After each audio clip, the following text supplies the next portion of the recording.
শুধু একজন হজযাত্রীকে বিমানে না তোলার কারণে আল্লাহ অলৌকিকভাবে আকাশ থেকে 2 বার বিমান ফেরত পাঠাইছে। ঘটনাটা মাত্র 2 দিন আগের। আপনারা অনেকেই পত্র পত্রিকায় দেখেছেন।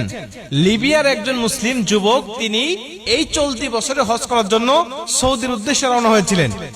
উনি যখন ইমিগ্রেশন পাস করে, বোর্ডিং পাস করে যখন তিনি চলে আসছেন বিমানে উঠবেন, সর্বশেষ যাত্রী তিনি বিমানে ওঠার জন্য, উনি যখন উঠবেন তখন সিকিউরিটি গার্ড তাকে বলছেন যে আপনার পাসপোর্ট জনিত সিকিউরিটি ইস্যু রয়েছে, এর কারণে আপনি বিমানে উঠতে পারবেন না, আপনার হজে যাওয়া হবে না।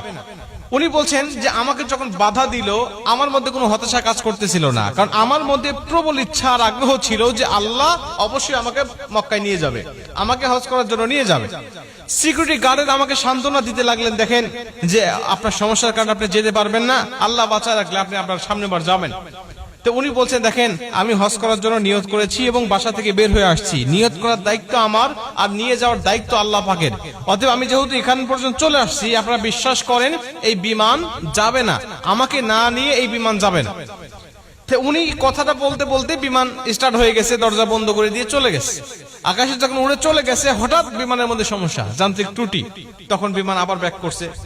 ব্যাক করার পরে তারা দরজা না খুলেই, পাইলট দরজা না খুলেই আবার এগুলো ঠিক করেছে। ঠিক করার পরে আবার বিমান উড়ে চলে গেছে। আবার যখন উড়ে চলে গেছে একই সমস্যা, বিমান তো অবাক, আমরা ঠিক করলাম, ভালো বিমান নিয়ে আকাশে উড়লাম, আবার ত্রুটি দেখা দিল, আবার গিয়ে ঠিক করলাম, আবার চলে আসলাম, আবার একই সমস্যা দেখা দিল। উনি বলছেন আমি দ্বিতীয়বার আল্লাহর কসম করে বলছি যে আল্লাহর কসম, ওই আমের আল মাহদি যতক্ষণ পর্যন্ত আমার বিমানে না উঠবে ততক্ষণ পর্যন্ত আমি বিমান আকাশে উড়াবো না। উনি কসম করে এখানে নিয়ে আসছেন, নিয়ে এসে বলছেন যে আপনি বিমানে ওঠেন, এবং আপনাকে না নিয়ে যাওয়ার কারণে আল্লাহ অলৌকিক ভাবে আমার বিমানের মধ্যে 2 বার একই সমস্যা দিয়েছে, যে সমস্যার সমাধান আমরা করেছি, কিন্তু আপনাকে না নিয়ে গেলেই সমস্যা আবার নতুন করে সৃষ্টি হচ্ছে।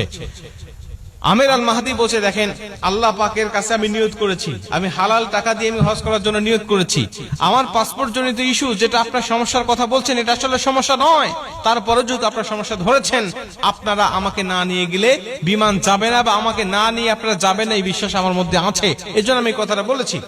সবাই তাকে তো আগ্রহ করে ধরলেন এবং সবাই তাকে বিভিন্নভাবে সংবর্ধনা এবং সম্মানিত করতে লাগলেন।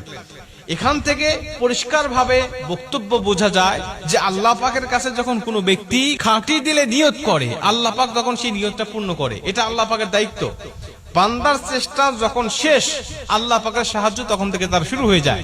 বান্দা ইচ্ছা করলেই বিমানটাকে আটকে রাখতে পারবে না, কারণ এটা দেশের নিয়ম, দেশের আইন, সে ইচ্ছা করলেই এককভাবে সেটাকে পরিবর্তন করতে পারবে না। এজন্য আল্লাহ পাক অলৌকিক ভাবে বিমানটাকে বারবার সমস্যার মধ্যে ফেলিয়ে পাইলটকে শিক্ষা দিতে চাইলেন যে ওকে না নেওয়া পর্যন্ত তুমি এই যাত্রীগুলো নিয়ে তুমি মক্কায় প্রবেশ করতে পারবে না, যেতে পারবে না।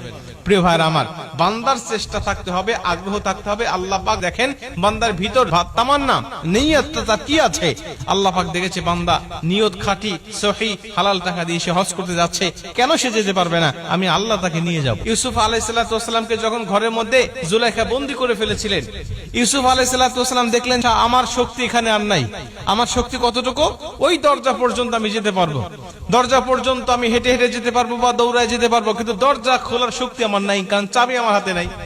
আল্লাহর সাহায্য আমার উপরে আসবে তখন, আমার শক্তি, আমার চেষ্টা ব্যর্থ হবে যখন, তখন উনি দৌড়া চলে গেলেন। আল্লাহ পাক তখন তার দরজাগুলো খুলে দিয়ে তাকে সেখান থেকে মুক্ত করে দিলেন। প্রিয় ভাইরা আমার, এই জন্য আমরা সর্বোচ্চ চেষ্টা করব, যতটুকু পর্যন্ত আমার দৌড় থাকবে, আমার শক্তি থাকবে, ততদূর পর্যন্ত আমি চেষ্টা করে যাব।